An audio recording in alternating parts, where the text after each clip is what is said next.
Guys, nakulo na yung sinaing para sa aso. Ayan.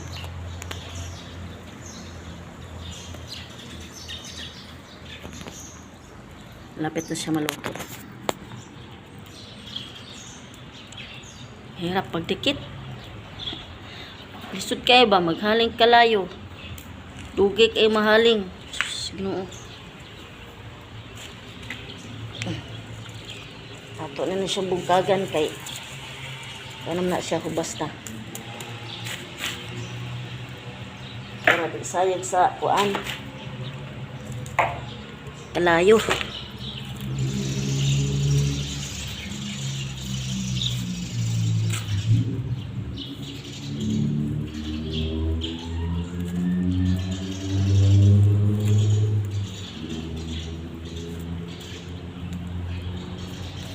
Kay mangitag kuan pang gatong.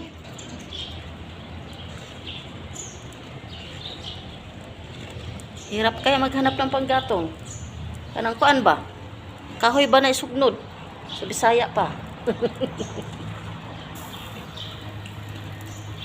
Basta lesura kaya mangita.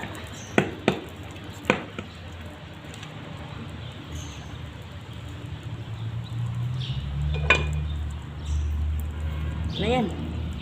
Luto na yan. Okay na. May uli. Parang kung ulan naman. Kagabi magdamag din siyang ulan. Magdamag siyang ulan. Tapos pagdating sa umaga, hinto.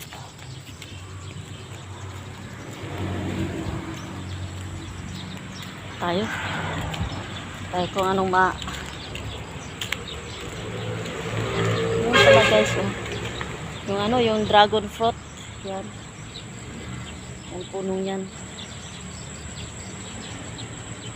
Yan ba yun? Yan kaso lang wala pa, hindi pa siya namunga.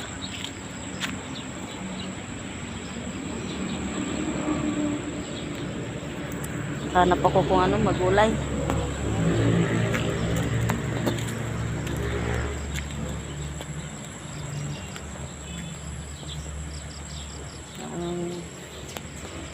Wala ng kangkong.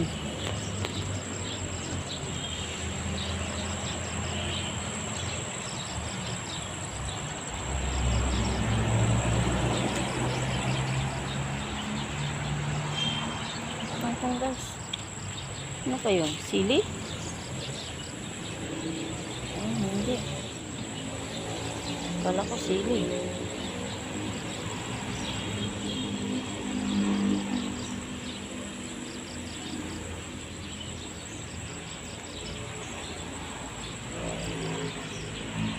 Wala nang magulay.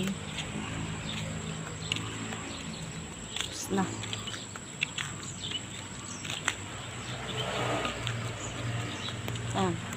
Yung tanglad. Hindi mo naman pwedeng gulayin yung tanglad.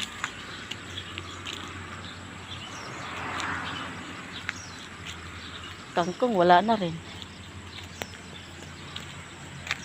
Talbos ng kamote. Ilang piraso lang. Papaya na lang. Papaya, marami.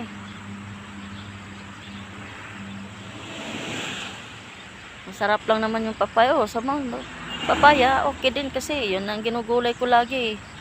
Silagyan ko ng malunggay. Kuan ba? Palauoy ba? Ano lang. Mahirap kasi guys pag kumain na walang sabaw.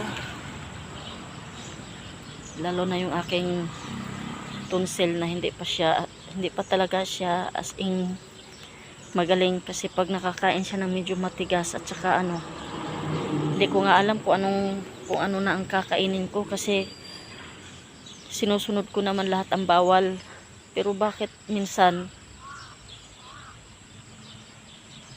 pagkatapos ko kumain siya masakit, para ba siyang nagmamanhid. Para ba siyang nagmamanhid? Hindi lang nagmamanhid talaga, pati dito ko. Masakit, pati dito ko.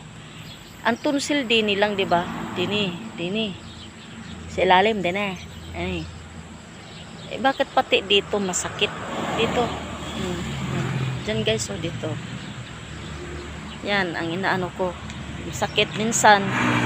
Hindi ako nakain. Hindi ako nakain ng hapunan. Magdamag, wala akong kinain kasi sakit siya yung dito, oh. Ito. Dito siya masakit dito. Sakit siya. Hindi siya nagmamanhid, hindi siya parang nagmanhid. At talagang manhid siya na masakit. Kaya hindi ko alam kung anong ano ko eh. Hindi naman ako kumain sa lahat naman ang binilin sa akin ng manggagamot. Sinunod ko naman lahat ng bawal. Hindi ko na nga alam kung ano na ang kakainin ko.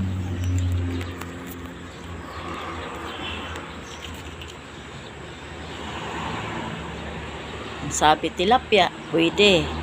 Tilapia, bangus. Sabi ngayon, tilapia daw, tsaka bangus. Tsaka dalagang bukid.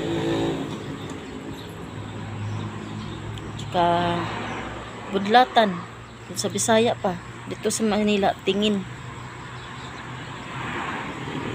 Yan naman kinakain ko eh.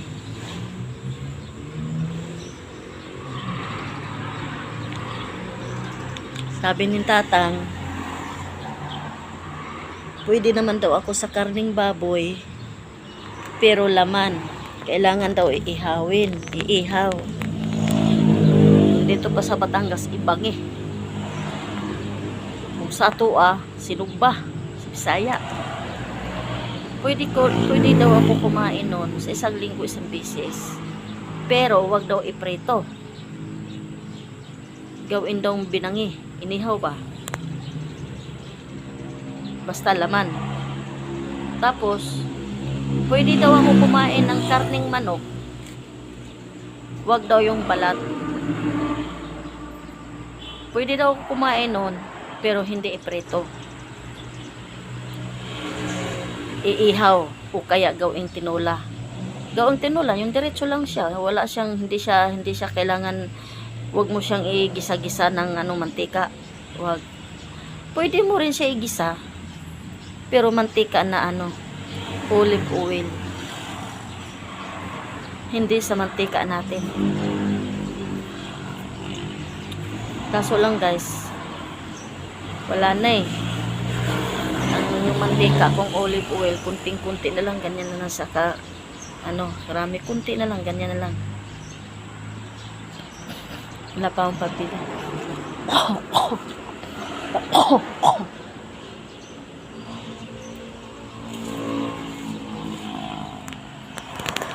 Kaya naanuhan ko na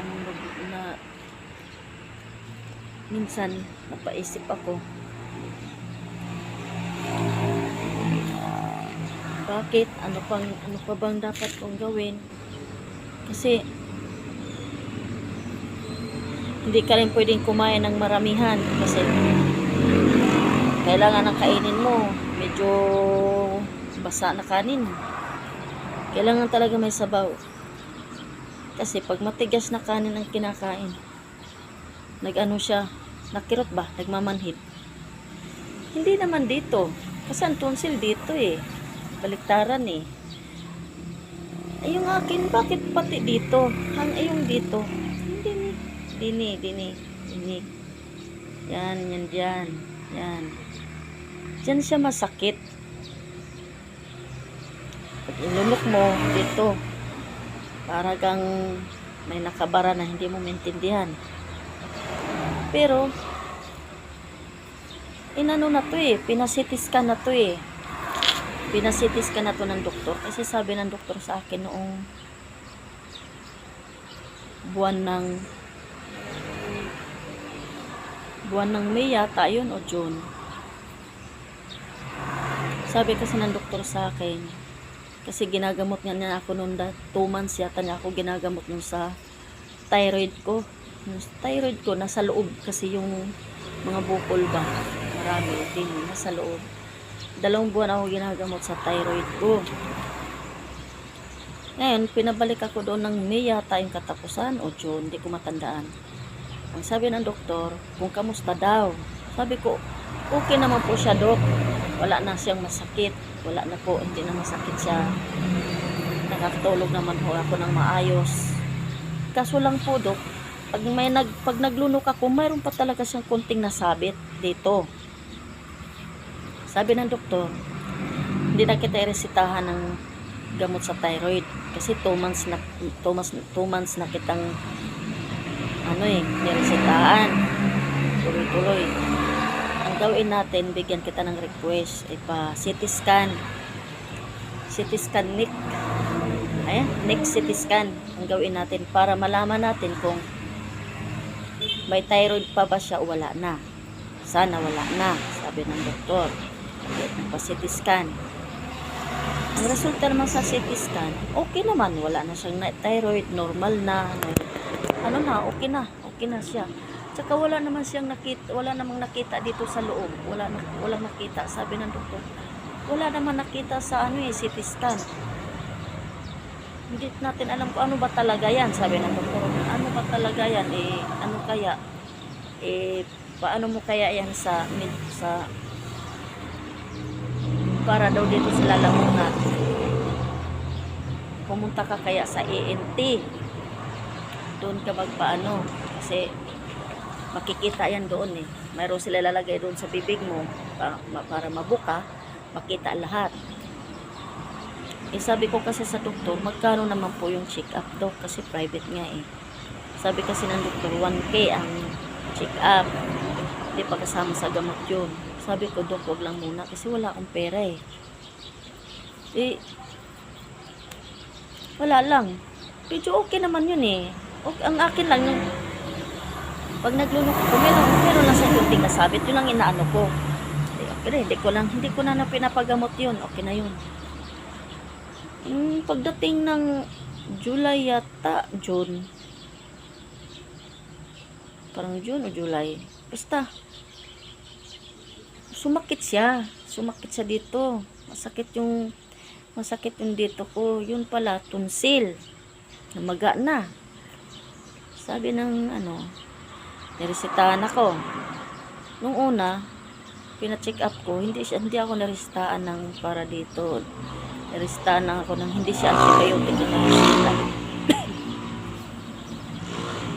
Tapos niresitahan ako ng pamumog. Ngayon, ganun pa rin. Wala pa rin. Hindi siya nagaling. 1 buwan. Ay, 1 linggo. Kasi sabi niya, 1 week lang daw. Hindi siya nagaling. Bumalik ako.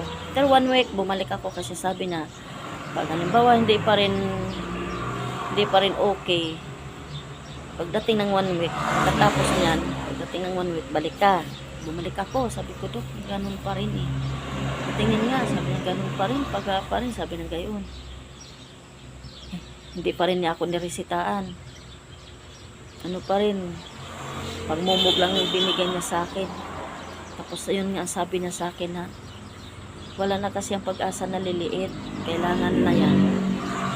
Paano na lang, ipatanggal mo na lang, sabi ng doktor. Sabi ng doktor, doon ka na lang pa-refer ka na lang doon sa regional. Kasi pag dito sa amin yan, private, abutin tayo ng 100,000. Kaya, doon na lang daw. Try mo doon sa regional. Mas mura doon. Kung mayroon ka man na mga PhilHealth o kaya ganito ganyan, mas maganda yun. Kasi para mas kunti lang babayaran. Hindi ako nagpunta doon kasi wala pa nga Ang ginawa ko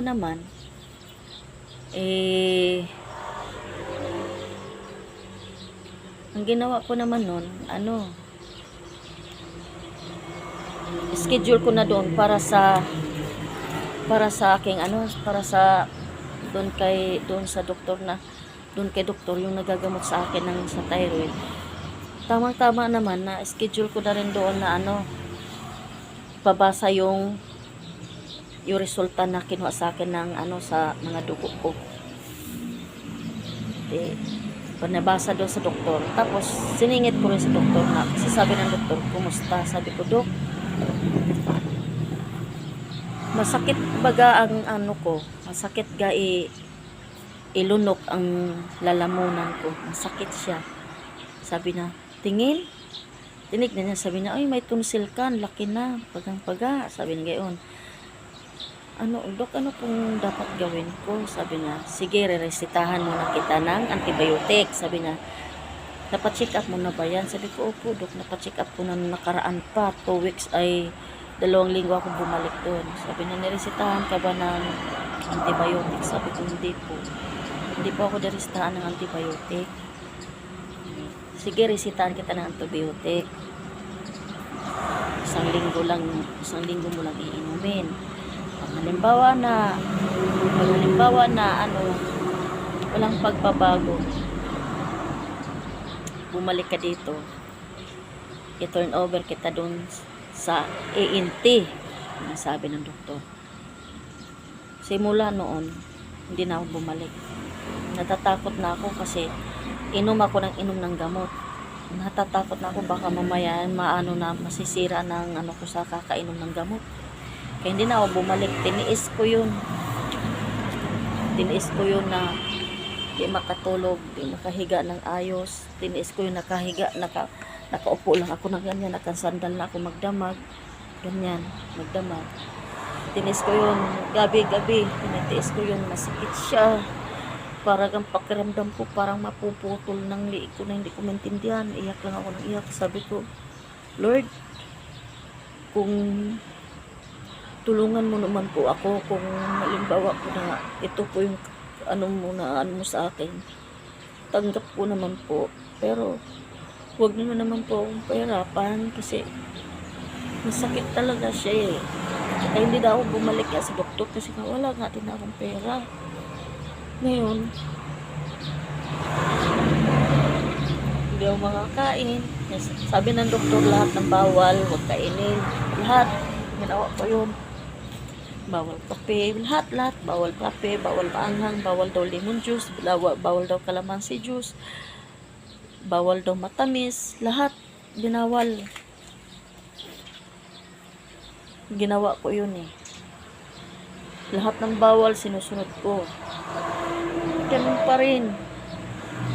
Hindi nung buwan ng August yata yung September. Parang katapusan yata yun ng August. Hindi, September na pala. Itong buwan ito. Ito yata ang buwan basta hindi ko na matandaan kung August katapusan. Kasi 3 beses akong pinabalik sa manggagamot eh. Sa awa ng Diyos, lumiit po siya. Yung dating malaki na hindi ako makahinga, lumiit-liit po siya ng kaunti. Malaki po pinagbabago niya. Sabi ng tatang, yung magagamot, lahat ng binawal, sundin. Kahit hindi na ako pinabalik, kasi 3 times lang akong pwedeng bumalik. Natapos na yung 3 balik ko, sabi ni tatang, huwag ka nang bumalik. Kaya hindi na ako bumalik kasi 3 beses lang niya ako ginamot. Unang beses, pangalawang beses, pangatlong beses. Yun lang. Sabi niya tatang, gawin ko pa rin daw yung ibinilin niya. Lahat ng bawal, lahat ng hindi ko pwedeng kainin, huwag kong kainin. Basta lahat ng mga sinabi niya, sundin ko. Sinusunod ko rin hanggang ngayon. Hanggang ngayon, sinusunod ko pa yan. Lahat ng binili ni tatay. Yung tatay yung manggagamot, ginagawa ko pa din hanggang ngayon. Yun nga lang hong napaibig ako ng pasibol, yung toge. Napaibig ako kumain. Nagluto ako. Pero yung niluto ko doon na mantika, hindi mantika natin. Yung mantika ko, yung olive oil. Kunting-kunti lang pinatak ko lang doon. Nung pagkatapos ko kumain nun, doon na paragang pakiramdam ko parang namaga lahat yung buong dito ko. Sakit. Maghapon yun. Isang beses lang ako kumain. Maghapon yun. Hanggang kinakabihan, hindi ako kumain. Hanggang magdamag, kinabukasan, hindi rin ako kumain kasi masakit pa siya. Iyak ako ng iyak. Inaano yata doon kasi nga, binawal nga sa akin yun. Napaibig kasi. Kasi sabi, bawal daw lahat sa akin, yung mga butil-butil. Yung inisip ko naman, tugi naman yun. Pwede ko kainin. Hindi pala yung pwede. Hindi yun. Mabuti na lang mga ilang araw nawala ng sakit. Yun nga lang minsan, pag kumain ako, lahat naman ng bawal sinusunod ko. Kaso lang minsan may time talaga siya na sumasakit yung dito. Yung dito ko. May time talaga siyang sumasakit yung dito ko. Paragang pakiramdam ko siya namamaga. Tapos, basta mahirap. Para sa akin, hindi ko may explain. Basta masakit siya yung dito. Lalo na pag naglunok. Pag lumunok ako, kahit laway, ramdam ko. Hindi ko pa kasi nga wala pa nga akong wala pa akong kapirahan. Gusto ko na pag naayos ko na yung aking PhilHealth,